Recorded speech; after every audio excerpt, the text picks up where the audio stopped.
ऐसे में अगर वाराणसी की बात की जाए तो क्या बेहतरीन तैयारियां आप दिखा ही रहे हैं लगातार, लेकिन वो कौन से इलाके हैं वाराणसी के, वो कौन से चौराहे हैं जहां पर सबसे ज्यादा निगरानी रखी जा रही है, जो सबसे ज्यादा सेंसिटिव पॉइंट्स कहे जा रहे हैं?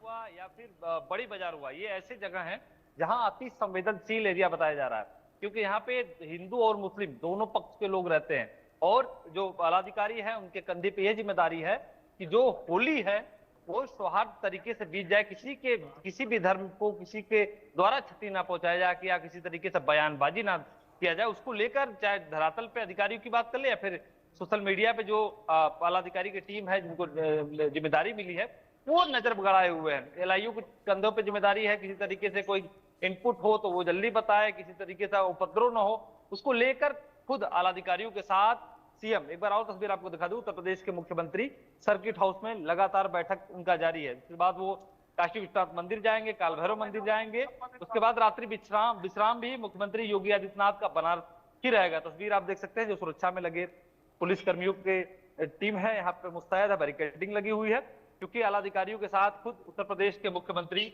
अंदर बैठक कर रहे हैं किसी तरीके से, क्योंकि बनारस में बैठक चल रही है। कई ऐसे अधिकारी हैं जो खुद जूम मीटिंग से जुड़े हैं, संभल के खुद अधिकारी जुड़े हुए हैं। बनारस से लेके पूरे उत्तर प्रदेश में यहीं से मॉनिटरिंग किया जा रहा है, किसी तरीके से होली वाले दिन किसी तरीके से किसी सिचुएशन ना बिगड़े, उसको लेकर लगातार बैठक जारी है। लगातार बैठकों का सिलसिला भी आकाश जारी है और ऐसे में तस्वीरें आप सीधी दिखा ही रहे हैं किस तरीके से चप्पे चप्पे पर पुलिसकर्मी वहां पर तैनात हैं।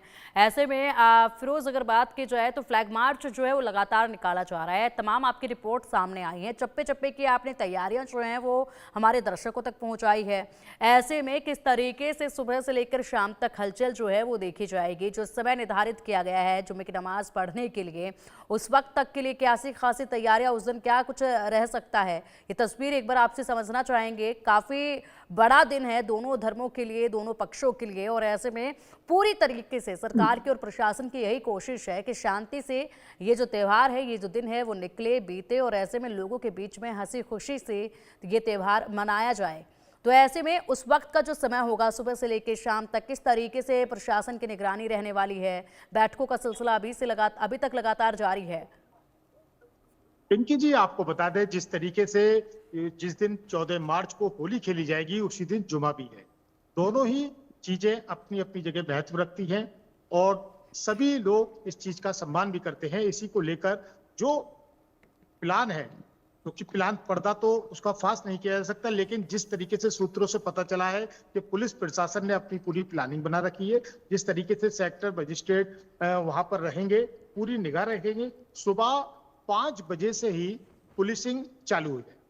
कहने का मतलब यह है कि निगाह तो अभी लगातार बनी हुई है, चप्पे चप्पे पर पुलिस है, लेकिन जिस हिसाब से जो टीमें बनाई गई हैं वो रात्रि से ही पूरी तरीके से अलर्ट हो जाएंगी और लगातार चप्पे चप्पे पर निगाह रखी जाएगी, क्योंकि पीएसी के जवान अभी से अलर्ट कर दिए गए हैं और अभी से तैनात कर दिए गए हैं। साथ ही आरआरएफ के जवान जो है वो भी जहां जहां संवेदनशील और अति संवेदनशील क्षेत्र है वहां पर अभी से ही तैनात कर दिए गए हैं। साथ ही जो खुफिया एजेंसी है, एलआईयू रिपोर्ट है, एसआईयू, सब लोग अपनी पूरी निगरानी बनाए हुए हैं।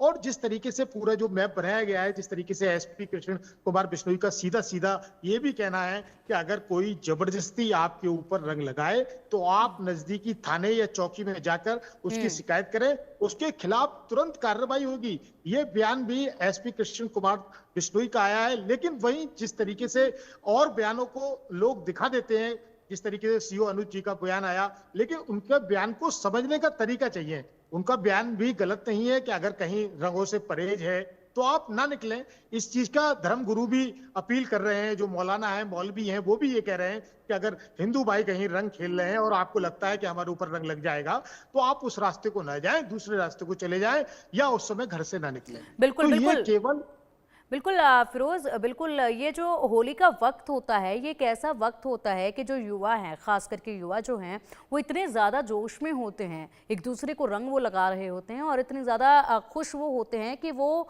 कभी कभार होता है कि रंग लगाते वक्त भूल जाते हैं। तो ऐसे में ये जो दिन है ये काफ़ी महत्वपूर्ण है। ऐसे में यहाँ पर दोनों ही पक्षों को ख्याल रखना होगा एक दूसरे के इस खास दिन के लिए, ताकि यहाँ पर जब कोई भाई नमाज अदा करने जा रहा है तो उस वक्त उसके भी कपड़े गंदे ना हो पाए। और क्योंकि जाहिर सी बात है, जब नमाज अदा की जाती है तो अपने आप को पूरी तरीके से साफ सुथरा रखा जाता है, और अगर ऐसे में कलर लग जाता है तो उसके बाद दोबारा से नहाया जाएगा, साफ सुथरा हुआ जाएगा, तभी जाकर नमाज जो है वो पढ़ी जाएगी। इसलिए दोनों को ही यहाँ पर खासकर प्रशासन की तरफ से तैयारियां पूरी हैं, सरकार की तरफ से तैयारियां पूरी हैं, लेकिन लोगों को भी एक दूसरे का ख्याल रखना होगा, इज्जत करनी होगी, तभी जाकर इस दिन को कामयाब बनाया जा सकता है। क्यों फिरोज? जी, जिस तरीके से पिंकी जी सारी चीजें अभी आपने देखा कि इंडिया न्यूज ने अपनी ग्राउंड जीरो से पूरी रिपोर्ट दिखाई है और लोगों से बातचीत भी की है, उन लोगों का भी यही कहना है कि कहीं भी माहौल खराब ना हो। जिस तरीके से पहले से त्योहार लोग मनाते आए हैं, उसी तरीके से होली का पर्व बढ़िया करके मनाएं आपस में। जिस तरीके से अभी मुस्लिम व्यक्ति का अपने चैनल पर अभी बयान आया था, वो राणा जी हैं, उनका ये कहना है कि जिस तरीके से रंगों में बांटने की कोई जरूरत नहीं है, कपड़े पहने जाते हैं, सब रंगीन होते हैं, तो अगर कहीं रंग लग भी जाता है तो मैं अपने जिस तरीके से देखा जा रहा है तो वहां कहीं ना कहीं उन लोगों को अपनी चीजों को समानता रखनी चाहिए, थोड़ा सा धैर्य बना के रखना चाहिए।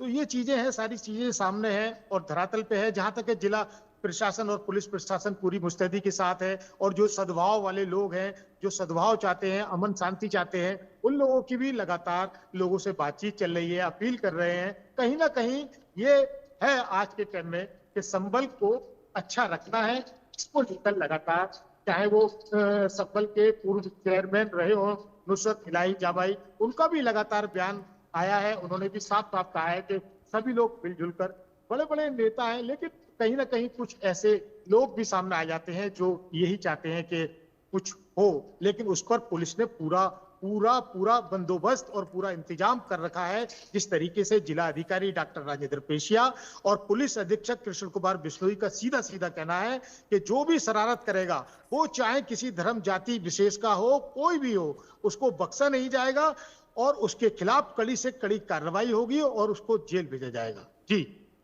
बिल्कुल बिल्कुल फिरोज, और अब कुछ प्रतिक्रियाएं भी सामने हैं, उनको भी सुन लेते हैं। अब की बार होली पर सियासी बयानबाजी भी खूब सुनाई दे रही है।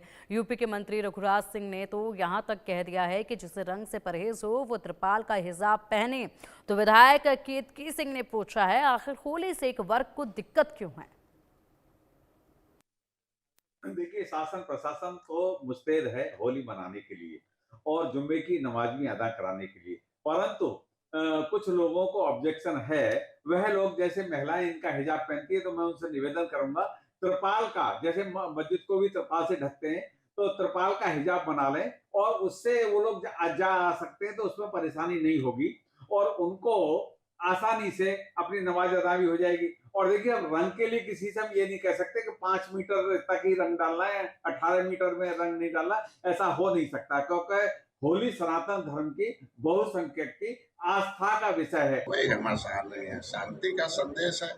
कोई भी धार्मिक पुरुष लड़ना नहीं चाहता, अपने दिल में सद्भाव लेके आता है।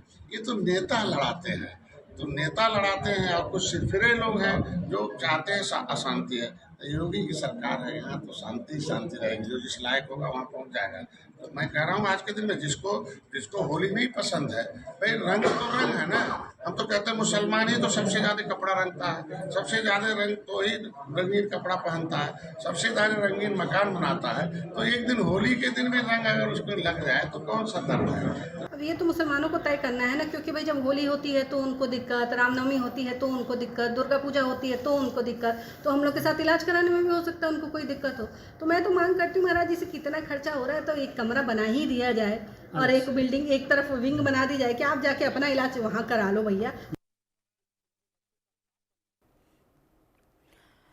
तो देखिए, सियासी बवाल तो ज़रूर मचा हुआ है, लेकिन लोगों के अंदर एक दूसरे को लेकर काफ़ी प्रेम है और ऐसे में माहौल पूरी तरीके से शांत है, व्यवस्थाएं पूरी हो चुके हैं। होली के इस पर्व को और जुमे की इस नमाज को पूरी तरीके से खास बनाने की हर संभव कोशिश जो है वो प्रशासन की देखी जा रही है और इसी को लेकर तैयारियां सभी पूरी हो चुकी हैं।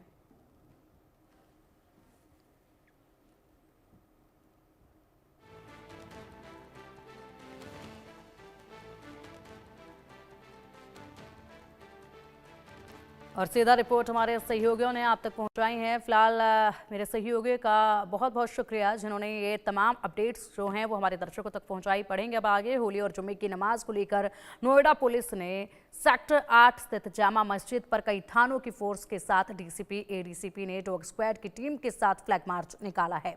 अफवाह फैलाने और माहौल बिगाड़ने वालों के ऊपर कड़ी कार्रवाई की बात भी कही गई है। साथ ही सोशल मीडिया पर फर्जी पोस्ट डालने वालों पर भी निगरानी रखी जाएगी। होली के दिन नोएडा में 500 से अधिक पुलिस फोर्स सेक्टर 8 मस्जिद के आसपास तैनात रहेंगी। तो देखिए ये नोएडा की तस्वीरें हैं। नोएडा में भी तैयारियां जो हैं वो पूरी तरीके से हो चुके हैं। फ्लैग मार्च लगातार निकाला जा रहा है। हिदायत दी जा रही है कि अगर किसी ने भी कोई भी अफवाह यहाँ फैलाने की कोशिश की तो कड़ा एक्शन होगा। और अब चलिए इसी पर हमारे सहयोगी महेंद्र माही ने डीसीपी राम बदन सिंह से खास बात की है, सुनते हैं। 13-14 तारीख को समस्त भारतवर्ष में होली का त्यौहार सभी धूमधाम से मनाने वाले हैं। इसी के संबंध में गौतम बुद्ध नगर पुलिस ने और यातायात पुलिस ने सभी अपनी तैयारियां की हैं, जिसमें जितने भी हमारे पॉइंट्स हैं शहर के मुख्य पॉइंट उन पर भी, और कुछ ऐसे पॉइंट हैं जहां पर लोग बड़ी संख्या में गैदर होते हैं, सभी जगह पुलिस की तैनाती रहेगी। यातायात पुलिस की भी तैनाती प्रत्येक रोड पर रहेगी। ऐसे में कोई भी व्यक्ति जो शराब पीकर वाहन चलाते हैं उसके लिए पहले ही हमने ड्रिंक एंड ड्राइव के विरुद्ध अभियान शुरू कर दिया है। इसी के साथ ही कोई स्टंटबाजी करता हुआ नज़र आता है या स्पीडिंग करते हुए नज़र आता है या 3-4 लोग बिठाकर बाइक चलाना, इस तरीके की कोई ऐसी गतिविधि जो ट्रैफिक के नियमों के अनुरूप नहीं है, सभी के विरुद्ध कड़ी कार्रवाई की जाएगी। पुलिस का कोई भी उद्देश्य किसी का त्यौहार में खलल डालने का नहीं होता, लेकिन सभी नागरिकों से, सभी शहरवासियों से अपील है कि क्षणिक आनंद के लिए कोई भी ऐसा काम ना करें जिससे कोई भी किसी भी प्रकार की तकलीफ आपको हो सकती है या पुलिस को कोई भी सख्त कदम उठाना पड़े। सर कुल कितनी जो पुलिस फोर्स डिप्लॉय होगी होली को देखते हुए ट्रैफिक? सिविल पुलिस और ट्रैफिक पुलिस जितनी भी हमारी फोर्स है पूरी उस दिन अपने पूरे उपयोग में फुली सड़कों पर रहेगी। ट्रैफिक पुलिस का जहाँ तक सवाल है, हमारे पास 520 से ज़्यादा पुलिसकर्मी उस दिन सड़क पर रहेंगे।